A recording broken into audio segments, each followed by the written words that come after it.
আমার ব্যক্তিগত তরফ থেকে আপনাদের কাছে একটা অনুরোধ, নিজের দুঃখের কথাও কাউকে বললেন না, সুখের কথাও কাউকে বললেন না।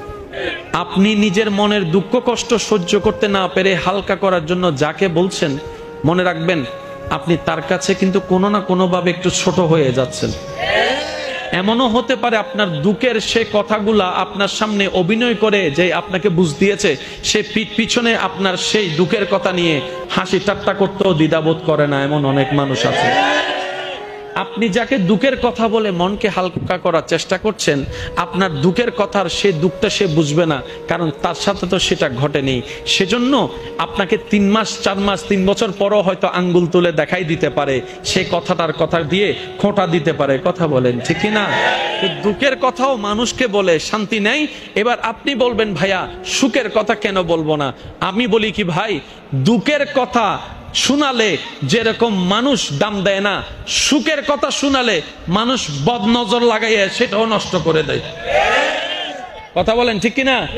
সেজন্য আমি বলার চেষ্টা করি, যখন বেশি দুঃখ হবে অন্তর বেশি ব্যথিত হবে, অন্তরে প্রচুর পরিমাণ কষ্ট হবে, কোনো প্রকার চিন্তা করা ছাড়া, কারো সাথে আলাপ আলোচনা করা ছাড়া যাই নামাজটা বিছান, রবের দরবারে সিজদায় চলে যান। সুবহানাল্লাহ।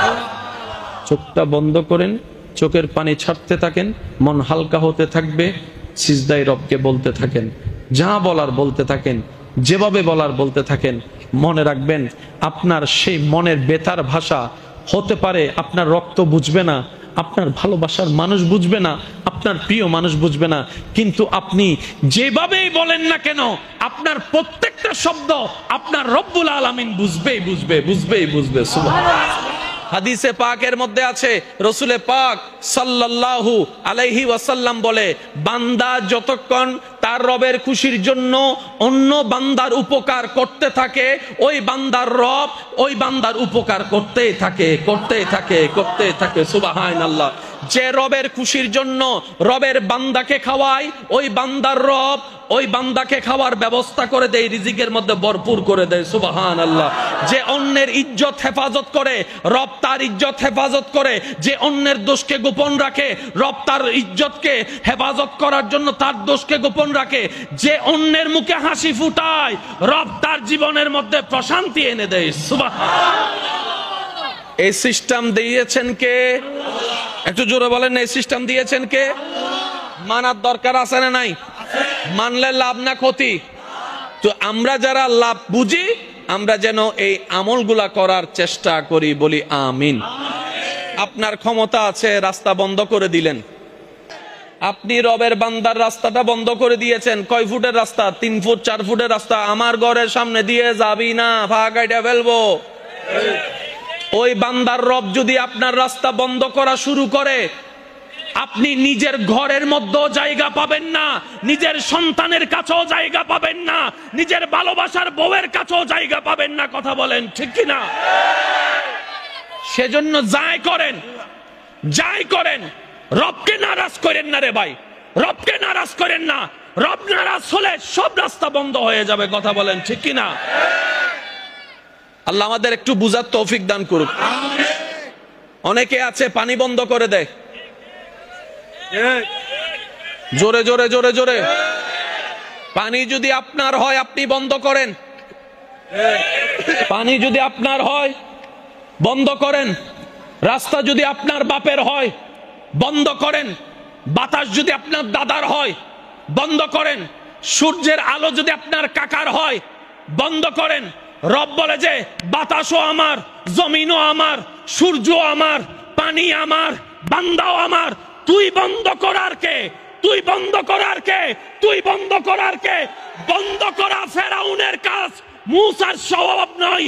বন্ধ করা আবু জাহেলের কাজ, আবু বকর সিদ্দিকের কাজ নয়। কথা বলেন ঠিক কি? সিদ্ধান্ত আপনার।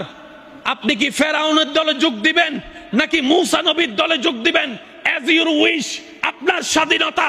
আপনি কি আবু জাহেলের আদর্শ নিবেন না আবু বকর সিদ্দিকের আদর্শ নিবেন? আপনার ব্যক্তিগত ব্যাপার। তবে মনে রাখবেন, জেনে রাখবেন, রব্বুল আলামিন বান্দাকে ছাড় দেয়, ছেড়ে দেয়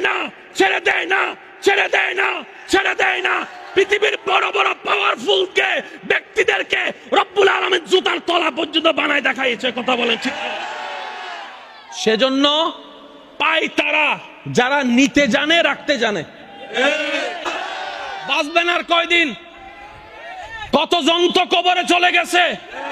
হক কথা যদি বলতে না পারেন জবান রেখে লাভ কি? বাঁধা যদি অন্যায়ের বিরুদ্ধে দিতে না পারেন হাত রেখে লাভ কি? কাল তো হাসরের ময়দানে রবের দরবারে দাঁড়াইতে হবে। কথা বলেন ঠিক কিনা? মনে রাখবেন ভাইয়েরা, জান্নাত পাওয়া সহজ, শুধু রাস্তাটা আপনাকে করে নিতে জানতে হবে। কথা বলেন ঠিক কিনা? বান্দার দোয়া কখনো মিস যায় না। আপনি এই জীবনে মন থেকে রবের কাছে যা দোয়া করেছেন একটাও মিস নেই। আমরা অনেক সময় মনে করি কি আমরা চাই রব দেয় না, না না রব দেয়, কিন্তু দেওয়ার সিস্টেমটা আমরা বুঝি না।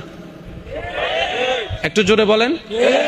এবার মনে করেন আপনি আল্লাহর কাছে বললেন আল্লাহ আমাকে 1 লাখ টাকা দাও, আল্লাহ আপনাকে 1 লাখ টাকা দিয়ে দিল, এটাও কবুল। আপনি বললেন আল্লাহ আমাকে 1 লাখ টাকা দাও, আল্লাহ আমাকে 1 লাখ টাকা দাও, আল্লাহ আপনাকে টাকা সরাসরি দেয় নাই, কিন্তু অন্যদিকে আল্লাহ আপনার 1 লাখ টাকার খরচ বাঁচাই দিছে, এটাও তো দেওয়া। একটু জোরে বলেন না। অ্যাক্সিডেন্ট হলে আপনার পা চলে যেত, লাখ টাকা দিয়েও আসতো না, আল্লাহ কি করলেন? একটু গাড়ির মধ্যে স্ক্র্যাচ দিয়ে লাইট 2টা 3টা ভেঙে কাজ শেষ করে দিয়েছেন, 1 লাখ টাকার কাজ শেষ, 10 লাখ টাকা বাঁচাই দিছে। বুঝতে পারছি? তৃতীয় নম্বর অপশন, আল্লাহ হাসরে কাউকে যখন বাঁচাতে চায় কিছু উসিলা তৈরি করে রাখে, তার মধ্যে একটা উসিলা হচ্ছে দোয়া। ওই বান্দার দোয়া যা দুনিয়াতে কবুল করেন নাই আল্লাহ, এগুলো সব হাসরের মধ্যে রেখে দেয়। যখন বান্দা নেকির পাল্লায় আটকায় যায়, গুনার পাল্লা বেশি হয়ে যায়, ওই দোয়া জমানোর দোয়াগুলাকে আল্লাহ ওনার জন্য বেনিফিটের ব্যবস্থা করে জাহান্নামী থেকে জান্নাতের ব্যবস্থা করে দেয়।